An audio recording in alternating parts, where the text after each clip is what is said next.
8 heures du matin au port d'Ostende. Certains régatiers sortent à peine de la brume, alors que d'autres effectuent les premiers réglages de leur halfton. On a aussi encore quelques frais à faire sur le bateau, mais là on vient d'avoir une nouvelle grand voile, mais on n'a pas encore pu la monter puisqu'elle n'est pas dans notre jauge. Mais donc normalement dès la prochaine régate on aura une nouvelle grand voile, donc ça va déjà bien aider. Et ouais, c'est vraiment un équipage qui se connaît, qui est très souvent le même et des postes fixes quoi. There will be French fries. Quelques minutes de briefing, puis tout le monde se met en route vers la ligne de départ du Sailing Weekend d'Ostende. Het gaat hier over het Belgisch kampioenschap IRC, dat ingekapseld is in een weekendzeilwedstrijd in Oostende, Ostend Sailing Week. En voor de gelegenheid zijn ook de halftonners uitgenodigd en die zijn massaal opgedaagd. Met 12 boten zijn ze ingeschreven.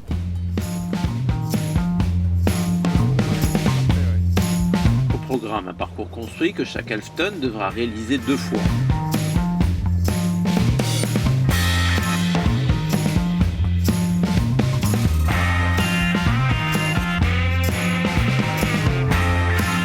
La course est serrée en tête de peloton entre Red Cloud et le général Tapioca. C'était un peu une remise en route après quasiment un mois d'inactivité. Donc on revient un peu dans le mood et c'est clair qu'il y a du niveau et chaque mètre compte. Donc un petit retard dans les manœuvres, ça se paye cash. Et on a une concurrence relativement relevée là, avec Red Cloud et tous les amis de Nieuport, ils mettent un peu la pression. Les conditions étaient bonnes. Il y avait un bon petit vent pour le bateau, c'est pas trop pour le bateau, juste qu'il fallait. Puis on a bien discuté sur tout ce qui était tactique, réglage, etc. La communication passait bien. Et puis je pense que c'est ça qui fait aussi un peu la réussite de la journée, c'est que tout fonctionnait bien à bord, quoi. Une bonne communication, chacun a sa fonction. Après on communique au fur et à mesure de la régate, comment ça se passe, etc. Et les autres poursuivants ne sont d'ailleurs pas en reste, malgré un vent relativement faible. Ça s'est super bien passé parce que l'équipage se connaît pas bien et du coup on a très vite trouvé nos marques sur le bateau. Le bateau a bien marché, fait des belles manœuvres. Bon après la performance n'est pas encore tout à fait là, mais on a bien évolué sur nos concurrents entre les 3 manches, donc c'était sympa. Ce qui est très compliqué, c'est qu'on n'a pas assez navigué tous ensemble et c'est la première fois qu'on navigue avec cet équipage-là. Et donc il faut vraiment apprendre, se répartir les rôles au mieux et que chacun apprenne sa place en fait, un peu par cœur pour avoir des automatismes. 3 départs plus tard, la journée s'achève par une première place pour Red Cloud. Le halftonner, par rapport à d'autres bateaux, c'est une classe magique. C'est-à-dire que ce sont des vieux bateaux des années 70, 70, 80, 90, qu'on a modifiés au fur et à mesure. On a modifié la quille, le mât, les voiles, etc. Et aujourd'hui, on arrive à des bateaux qui sont à la pointe de l'IRC par rapport à d'autres. C'est une classe où tous les bateaux sont différents, où chacun a son avantage, son point faible, et ça crée la magie de la classe.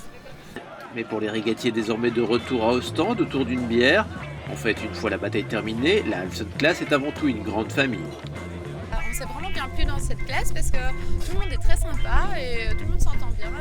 On vient donner les plus âgés viennent donner des conseils aux nouveaux sur les bateaux et donc c'est très chouette. C'est une très chouette classe. À mon avis, c'est toujours chouette et sur le bateau, une petite ambiance de compétition avec les autres et puis tous se retrouver au port, c'est sympa aussi. C'est une ambiance bon vivant, c'est-à-dire on fait bien la fête.